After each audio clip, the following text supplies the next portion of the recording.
Schwab. Good morning, Vietnam. Beautiful day on the island. Driving to work again in the morning, only time I have to make a video.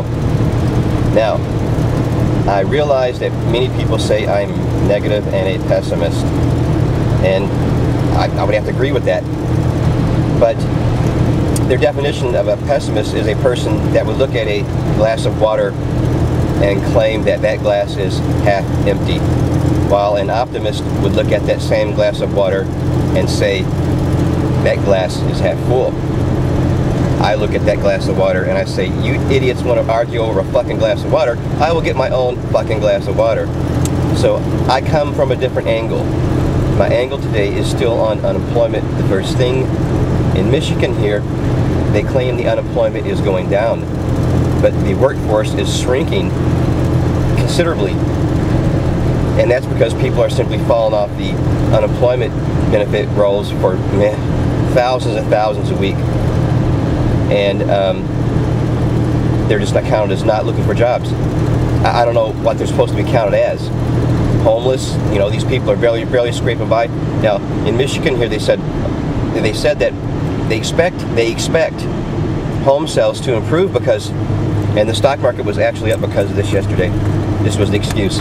Because home sales are going to improve. They haven't improved yet, but they're going to, because interest rates are down to zero, and the optimism of the public is better, and they might be willing to spend. And I'm thinking, wait, if the housing market was so good, the interest rates wouldn't be at 1%. And this year, which nobody's reporting on, there is going to be a record number of foreclosures in 2012. And the reason was because they had all that paperwork jam up in 2011 that spared a few of these foreclosures. But there's going to be record foreclosures, Google it, in 2012. So is the market going to have more? Why would you build more houses when you're going to be kicking more people out of the houses? You're going to have more empty houses and build some new ones? For who? I mean, I guess people feel they're secure in their jobs, but this stimulus money, more unemployment news, is running out. The stimulus money that all the auto companies are holding on to this, they're hoarding this stimulus money, as is a bunch of the municipalities are also. We're hoarding, most of it's gone now.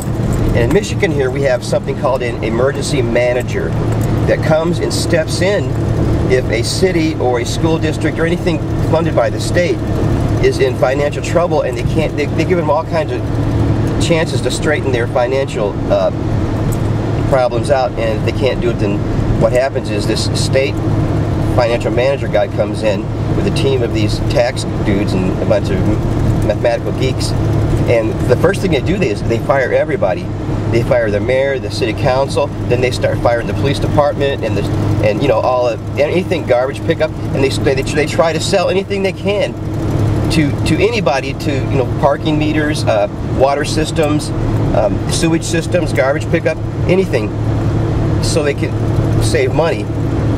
And even though in the long run they lose money, because these are, you know, things that somehow they make money, sometimes I don't know. But the losers in the end are the people. And and city managers mean more, or school managers, emergency managers means more unemployed people.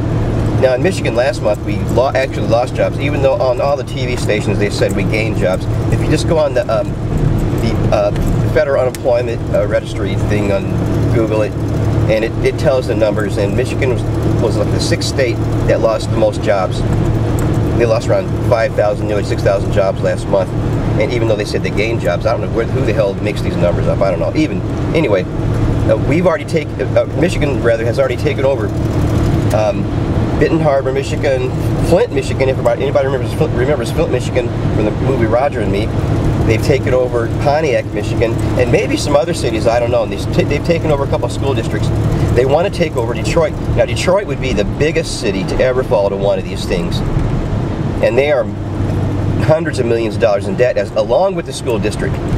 Now, back in the 90s, they wanted to open the casinos, and you know, a lot of gambling going on in the state of Michigan, even though people are impoverished, man, and they spend their welfare checks at these fucking casinos, and it's a big drug underground thing going on in Detroit and all these cities now. And heroin in Warren, Michigan, the Mayor Fouts yesterday announced heroin's an epidemic in Warren, Michigan. You know, there wasn't this shit around until the Afghanistan war. And let me tell you, Halliburton, Dick Cheney, and Bush and those guys, they're laughing because they're, you know, they need to get these poor people addicted to this fucking cheap drug heroin.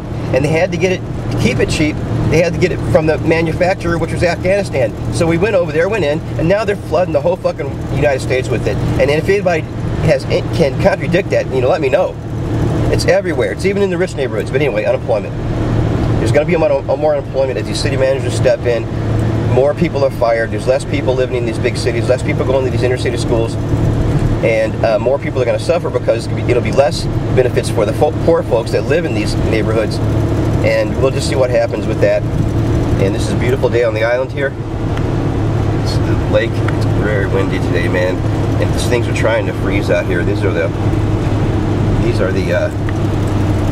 lighthouses here that date back to the Civil War days. It's a beautiful day on the island. I mean, if you have to work, man, this is it, because I don't make a lot of money here, but it's pretty good for my situation.